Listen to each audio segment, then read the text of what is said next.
FM.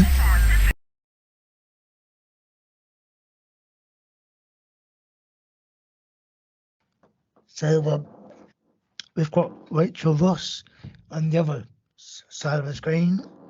She's a BC2 butcher athlete, and you're currently in the in the England future squad for Boccia England.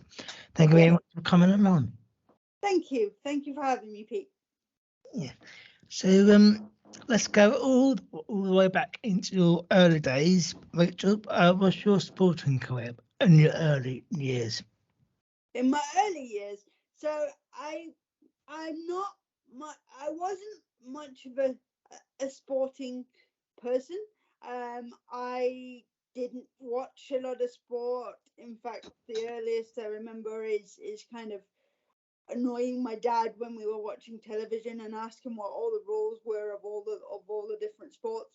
And then when I got to school, because I went to mainstream school, I found that kind of PE was always kind of a challenge because of what my disability is, and the fact that I wasn't as able to run around and play rounders and all that stuff.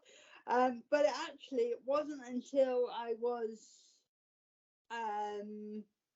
16, I think, I got spotted at a youth games talent day. I just moved schools because I used to live up in North Yorkshire, and I moved down to Nottingham, so I've moved schools in year 10 and 11.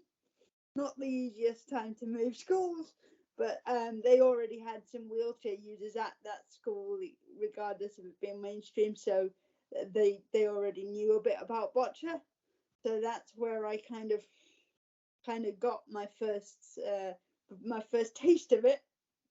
And it wasn't long after that, so once I'd left school in the June of 2024, not 2024 even, that doesn't even exist yet, 2004. And then I got invited to the Nottingham Boccia club, because they'd kind of scouted me from the schools day, and I kind of went on from there, really. Back in those days, it used to be kind of regionals and nationals and CP sport and kind of thing. So the competition layout was slightly different, but I did actually end up winning my Midlands regionals 4 times. You did? And then so that was where it all started, really. It did.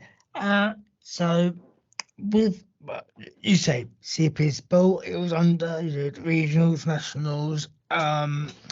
When did you so you left school after GCSEs, I'm assuming? Yes.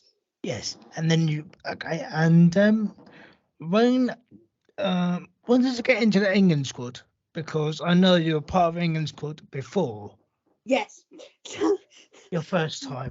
So first time round, yeah. I was probably, can I remember? I was probably called up to the England. I think it was after my first national, which would have been 2005 or 6. Yes.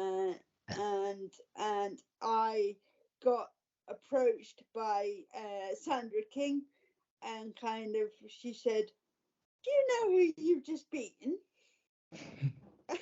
And I was like, "No, he just seems like a nice guy."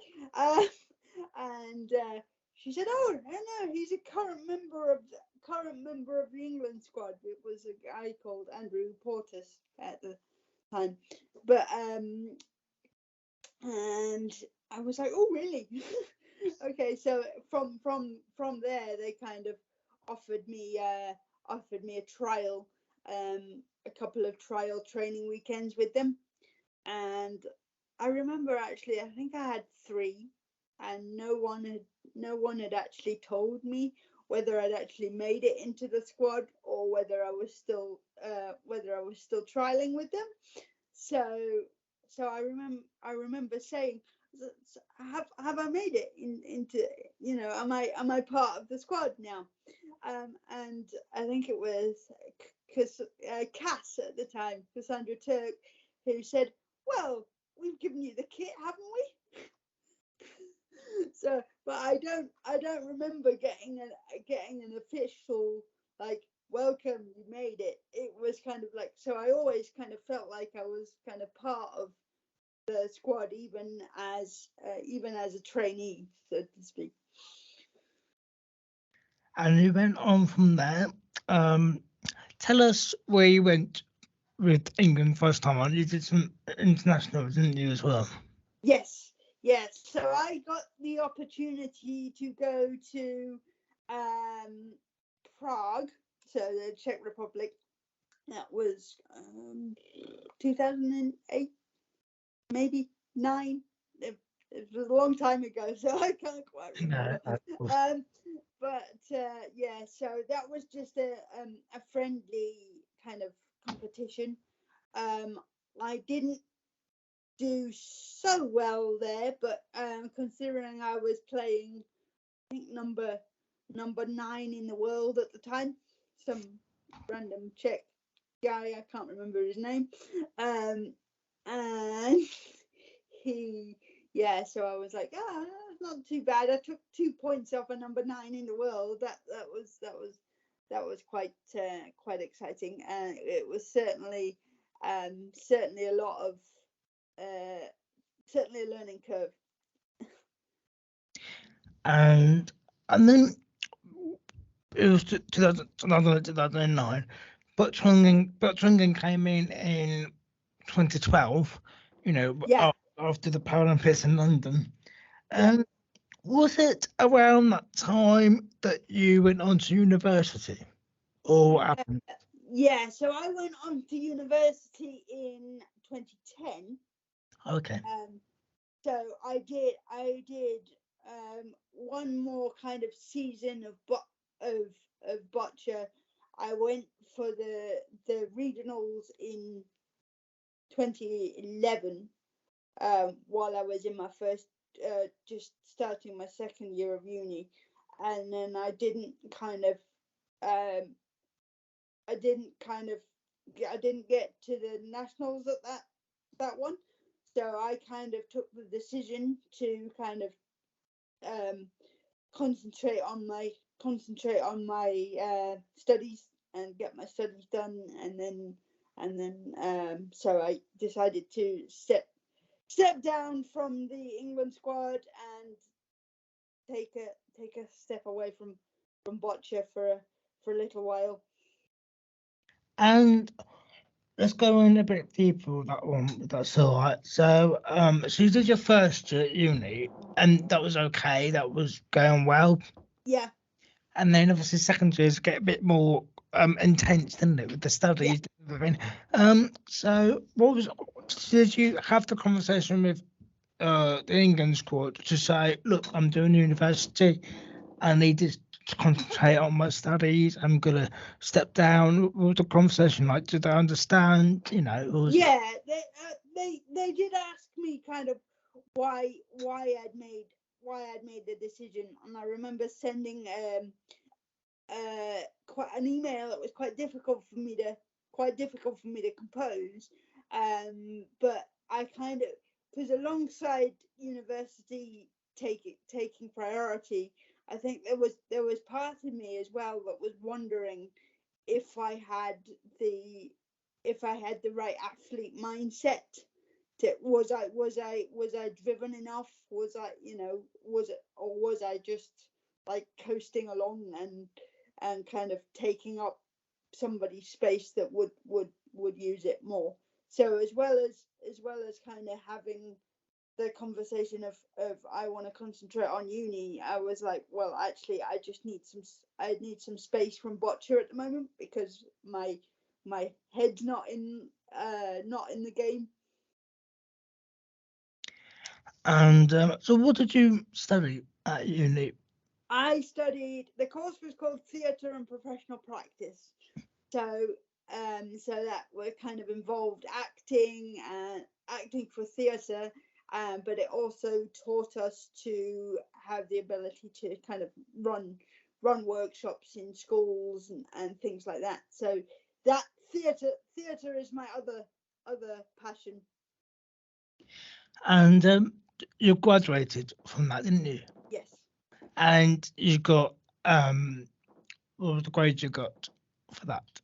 I graduated in 3 years, which I was proud of because everybody was kind of telling me, that, oh, you know, you can take 4 if you need it, and I was fairly determined to kind of go, no, I want to graduate with my class. So so that's what I did. So the grades I got in that were, I got a 2-1 Ah, degree. well, so so what was the decision behind not going to uni after GCSEs?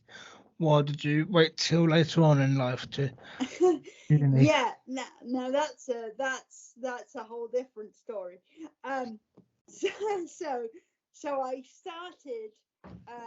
So I went from school to college and did acting courses at college. Then I took a I was then so I finished my college. It's not a degree. I finished my college qualification, and then I was gonna take a gap year, figure out what I was gonna do, and then I thought actually I don't really need a gap year. I'll just move on to not university, but the same college I was at offered a higher education course. So I decided that actually I went through clearing and kind of got a space there. That didn't go so well for me because even though I'd had 3 really positive years there, when it got to higher education, I wasn't I didn't feel quite as supported as I perhaps needed to be. But and so after about 3 months, I was kind of really down, and I wasn't able to go to the team building exercises, or like in your freshers week, because the bus wasn't accessible, or my chair was too long to fit in the back of the minibus. So all my kind of friends, or the friends I was supposed to be making, went off to Yorkshire Sculpture Park, and then they said, sorry, we can't take you. And we won't pay for a taxi for you to get there, because it would have been £200 for them. Back from Nottingham to South Yorkshire and then back again. So that's that. So I was just kind of sat in the library while everyone else was doing the day as planned. So that wasn't making me feel great.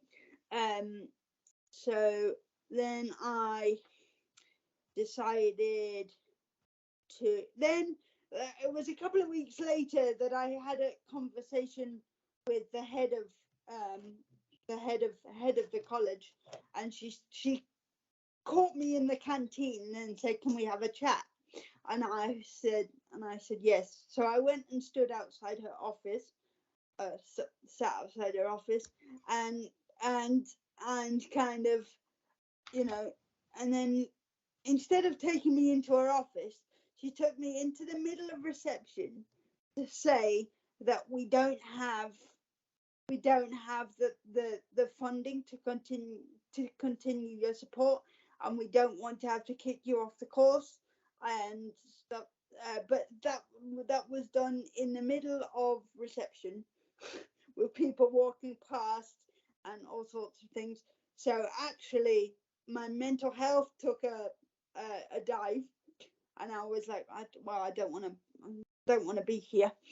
So I decided that it was better for me to kind of exit the course. Then it took me a while to get my confidence back, like a year or two. So by this time I was almost 22, maybe. And I remember my dad saying after each year, after every September that came, he kind of said, "So what are you going to do this year?" And I was like, "I don't know. I don't know." Yeah. So, but then I decided, I've heard of people deferring the courses. I'm in a better place now. I'd got some help with my mental health and such forth. So then I was like, oh, well, I'll contact the college and see if I can re-enter the course when it starts again this year. I got a reply then going, no, you can't.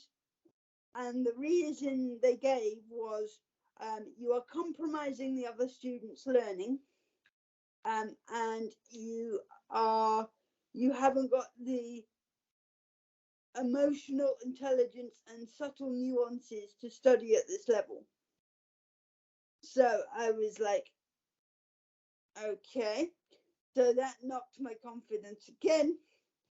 So I was like, then I was like, right, but they didn't give us enough time. They didn't give us those reasons in writing to take them anywhere legally, because it was discrimination. Because all I was asking my friends to do was, can you get a pen out my bag off the back of my chair for me? I'm not quite sure how that was compromising the students' learning. But so then I decided, okay, let's just try and close that door. And then I went to look at other opportunities, universities and such. I went to look at Manchester Met. I went to look at Birmingham University, and I went to look at Coventry. So that's why it kind of took a while for you to get to uni. Took a while for me to get there. Fair enough. And then throughout that time, I'm assuming you carried on your boccia as well at that point, and yeah. I didn't. I carried on a little bit, but not to any kind of level. It was kind of a social kind of thing. And actually it was actually the World Cup in Liverpool that was on the television, that I was kind of like, you know what, I missed this sport. So this was like 2018, so I'd already been graduated 5 years and kind of got into theatre, and I was like, have I got space in my day for boccia again? And I was actually watching, I think it was David Smith's final that was live streamed on the show court, and I was like, yeah, I miss it. So it was actually in 2018 that I decided to get back in the competition circuit, which I did my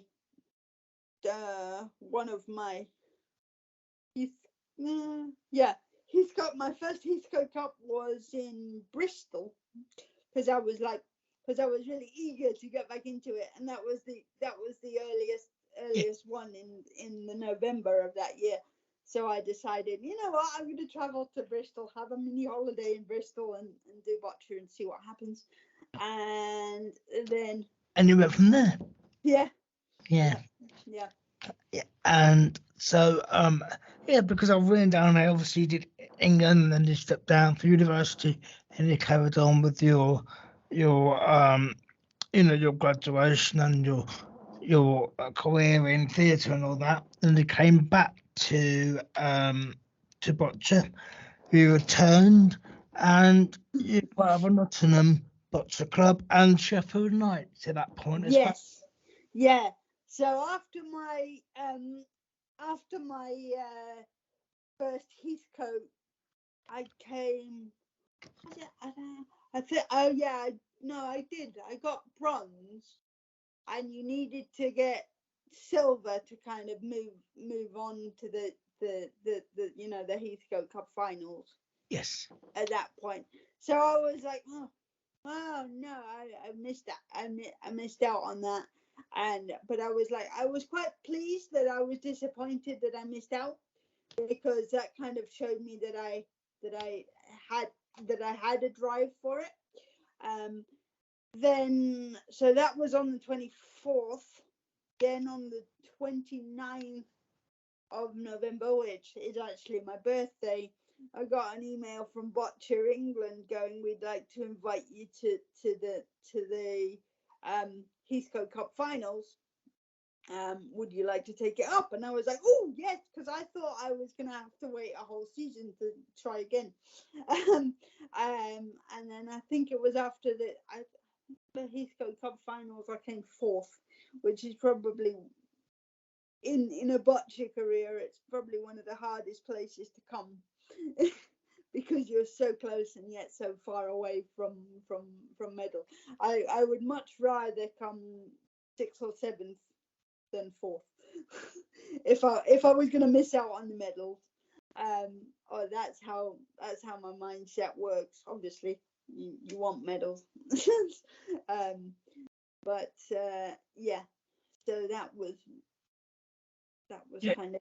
Yeah, no, so I was just thinking November was the first competition in 2019. The Heathcote Cup finals would have been 2020 Yeah. So when COVID happened. yeah, I think I did one Heathcote Cup finals. So we had a Heathcote Cup final in 2019, which I managed to compete in. And then the following season, after I'd had my trials with the Knights in Sheffield, and they'd agreed to kind of put me on their books, so to speak, then it was one. I had another Heathcote Cup final. No, Heathcote qualifier in Sheffield. Got silver medal in that. Qualified for the Heathcote Cup finals. That didn't happen because of COVID. How dare COVID do that? I know. I know. Yeah. But yeah. Yeah. So how was COVID for you? I mean, lockdown and did you? Yeah. What happened? In your. Yes. So while COVID was kind of rife, it was a bit boring because I was like, I want to go out and I want to do stuff, but you kind of have to keep yourself as safe as you can. So there was a point actually where I was sending my carers out to take my dog for a walk because I didn't want to kind of risk that. And then what was really helpful is that the Rainbow Cup started, which was a series of exercises that were sent to us via YouTube. No, via the Boccia It was England YouTube and social Facebook. media. Yeah. Yeah. So they were kind of the little exercises that kind of was like, okay, I can still throw some balls, even though I'm not even sure the size of my living room. I'm not even sure it gets over the V-line, Pete. But it was just nice to kind of have those little exercises to keep you kind of ticking over. And obviously the Knights had some online Zoom things. I think I was part of the when you did your 24-hour boccia-thon fundraising business. I think I was actually part of one of the teams for the quiz. So that was fun. So there was all sorts of other kind of different things for us to get our teeth into, but I did kind of feel that it wasn't quite the same as kind of meeting people face to face, and because you can't train together because you're in separate houses. Yeah. So and on the plus side though, the fact that everybody was kind of stuck in their houses kind of got the technology kind of up to speed. So what I was able to do was I actually did a live performance with West Bridgeford Amateur Dramatics Company over Zoom. So we were all in our different houses, and we live streamed a performance to YouTube, which which is still viewable today. So that there were lots of things trying to keep my spirits up. And if people are interested in looking into your, live streaming that you did, how can they find it? So you can find it on via YouTube. I think there's if you go to the WBDS channel, then it will be under there is 6 characters in search of an author. The play was called, in which case, and also I did quite a lot of theatre through lockdown. Actually, I was like, I don't know how this is going to work because you need theatre in a building. Also, I thought, but actually, I worked with a company called Eggbox Theatre that do like children's theatre, but they wanted to do it for people with additional needs and sensory and stuff. So they got me on board to kind of think about the disability angle and do all sorts. And they actually got me to be an actor in their YouTube series, which was called Making Magic at Home, which again is also on YouTube if people want to check out the Eggbox Theatre YouTube channel. And yeah, so but that was really challenging because I had like a 6-foot backdrop to set, so I had my carers helping me set that up, and then I was having to like set tripods and cameras up and my laptop because I was in a Zoom meeting with my directors, and then we were having to send the stuff to them, then they were having to edit it and send it back to us, so it was all And then late 2021, we were able to get back into Boccia. Yes. And I remember actually playing against you at that point. I was still a BC2 at that point, and I'm playing against you. Yeah, you were. I got warned that you'd just been that you had your classification questioned. So I was like, ooh, yeah. That's not something we hope for. But no. So that was Sheffield. that was an interesting one because I'd been selected for the or I'd been looked up for the Paris TID day. Yep. And then I got, because I think the one I was invitational only, wasn't it? So I got invited to it.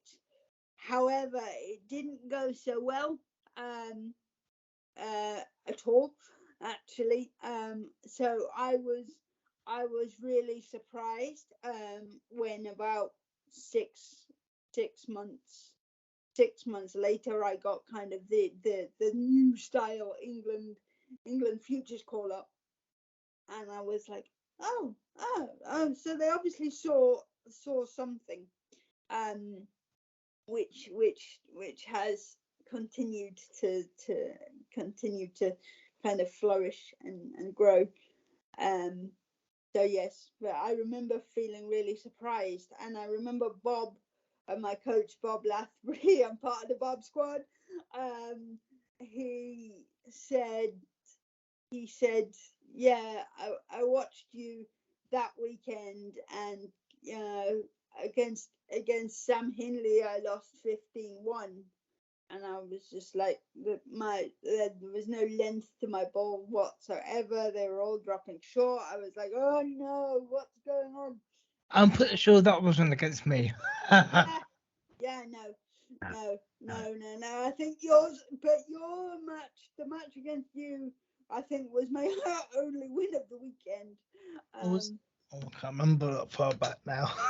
But no, but Bob was very nice. It's very nice. I had him on a few weeks ago, actually. Yes, no, I watched your podcast. So Bob took you on from that moment. Yeah, he did. He kind of said, he said, because I was completely honest with him, because he was my coach from that point. And I said, I don't understand how I got here based on what my last results were. And he said, yeah, I can understand, Rachel, but what we saw was, you could have hung up your boccia balls again and said, no, can't do that anymore. But I didn't. I kind of got back on the training court and kind of worked on a few bits and pieces and kind of kept myself in the running and back up there. And have you ever been part of Boccia UK at all? I've been to various Boccia UK. I've never been selected to represent them. Let's put that one out there. Yet, I'm hoping it's a yet. Yet. But I have been part of a couple of their. Yeah, I think Claire Morrison did a Girls in Boccia Day in Lilleshall, which was really, really nice. And we're hoping that when Boccia UK get a little bit less busy, we're hoping that more of those can pop up. And I've been involved in kind of some of the UK challenges. So although I haven't been asked to attend Boccia UK things, I've been around things that they've been involved in setting up. Yep. So yeah. And and then now and the future. Obviously, Boccia will continue to be in your life. What about the theatre? Are you hoping to, combine the two? What's roughly? Yeah, it's funny. I'm actually part of the True Athlete Project mentoring scheme at the moment as well, and we've spent about 6 or 7 weeks with my mentor comparing theatre and boccia, because I'm really comfortable on a stage. It doesn't matter how many people are watching me. I know what I'm good at, and that's where my kind of talent lies. So we were trying to unlock some of that to put it towards boccia, because sometimes I get really nervous and I'm like, oh no, coach is watching, and then as soon as the coach watches, the ball doesn't go in the right place. So actually, I decided to do a comparison of okay, so how could I transpose boccia to theatre? Okay, so the court is not a court. We're going onto a stage to entertain people. That's been really interesting. That's not perhaps not the answer you were expecting, because it's not. No, of course not. It kind of not intertwining them, but it's been really helpful to kind of bounce off theatre and kind of get a little bit more comfortable in boccia by changing my mindset and the language we use around it. And how's that working for you? Is it working? Yeah, it is working. It is working. There's like, so the call-up room, for example, would be okay. Your last half an hour. Your half an hour call where you have to get ready, make sure your costume's on, make sure your equipment's there, make sure your ball's passed, for example. Yeah. So it is amazing how much you can kind of, and when the house opens in theatre, then you go out and then you step out on stage, you say your first line, you throw your first ball, and then you respond from that point. So it's just kind of taken me out of the, like I said to you earlier, I've always, I love boccia and I love competing, but I do wonder, or I have wondered in the past, if I've got the athlete mindset to do the amount of training you need to do and to get to those higher levels. But I think I do have that. I just think I needed to look at it in a different way. And the future, I mean, I hope in maybe LA in 2028, what's the plans? I would love to be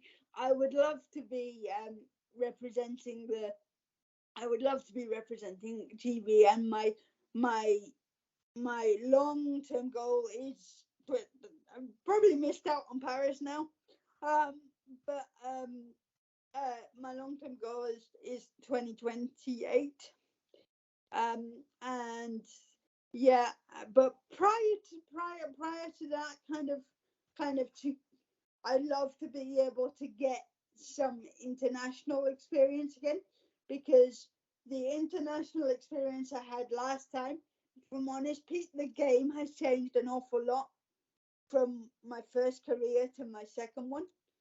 So it was much more about attack and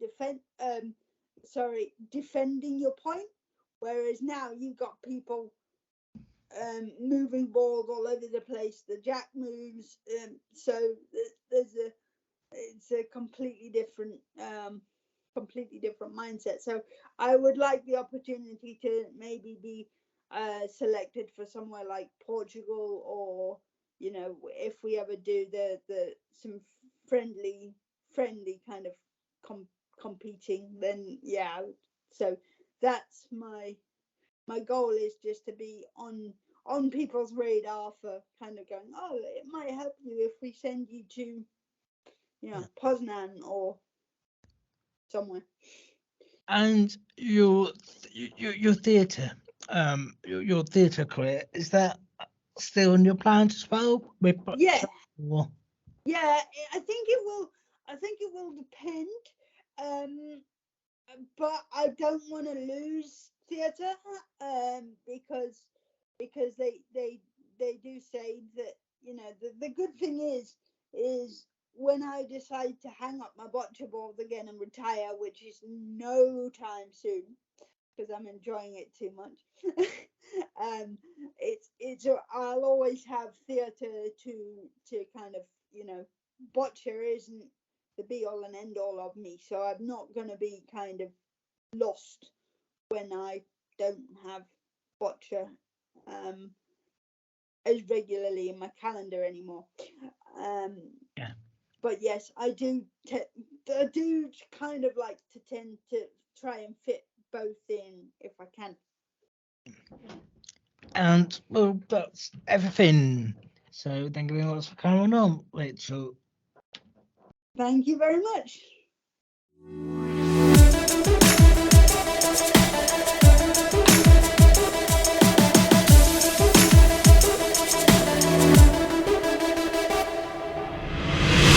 Voice.